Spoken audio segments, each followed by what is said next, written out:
Pada video ini, keluarga akan diajak untuk mengenal faktor risiko demensia dan faktor protektifnya, serta bagaimana upaya mengurangi resikonya.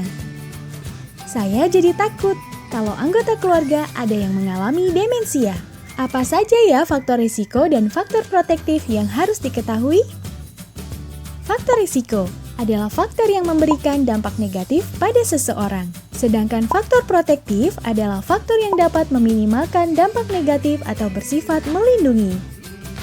Ada faktor risiko yang tidak dapat diubah antara lain 1.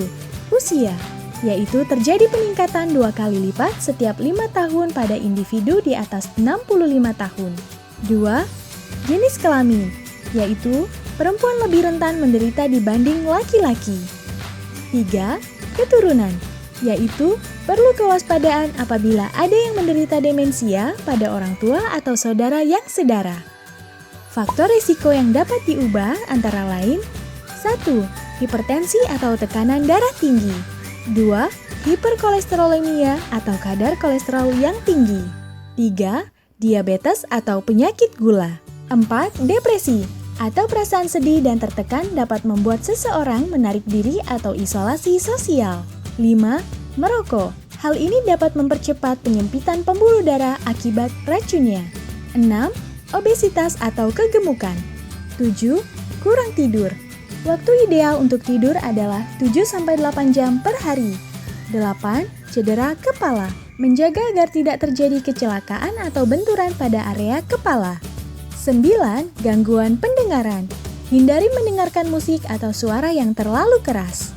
Faktor protektifnya yaitu 1. Aktivitas fisik dan sosial. Olahraga teratur dan bersosialisasi akan menjaga kesehatan fisik dan fungsi otaknya. 2. Aktivitas mental atau stimulasi otak. Hal ini dapat dirangsang dengan bermain puzzle, mengisi TTS, mewarnai, berkebun, bermain tebak-tebakan, bernyanyi, dan lain-lain. 3. Diet seimbang. Perbanyak makan tinggi serat, kurangi garam, dan lemak. Apa saja sih pencegahan dan pengendalian yang harus dilakukan? Saya tidak mau anggota keluarga mengalaminya. Yaitu cerdik, menjadi langkah dalam mengurangi risiko demensia. Yuk kita lihat satu persatu. C. Cek kesehatan rutin, termasuk tes fungsi otak. E. Enyahkan asap rokok. R. Rajin aktivitas fisik, spiritual, dan stimulasi otak. D. Diet seimbang. I. Istirahat yang cukup. K. Kelola stres dan bersosialisasi. Ingat, obat-obatan yang efektif menyembuhkan demensia belum ada.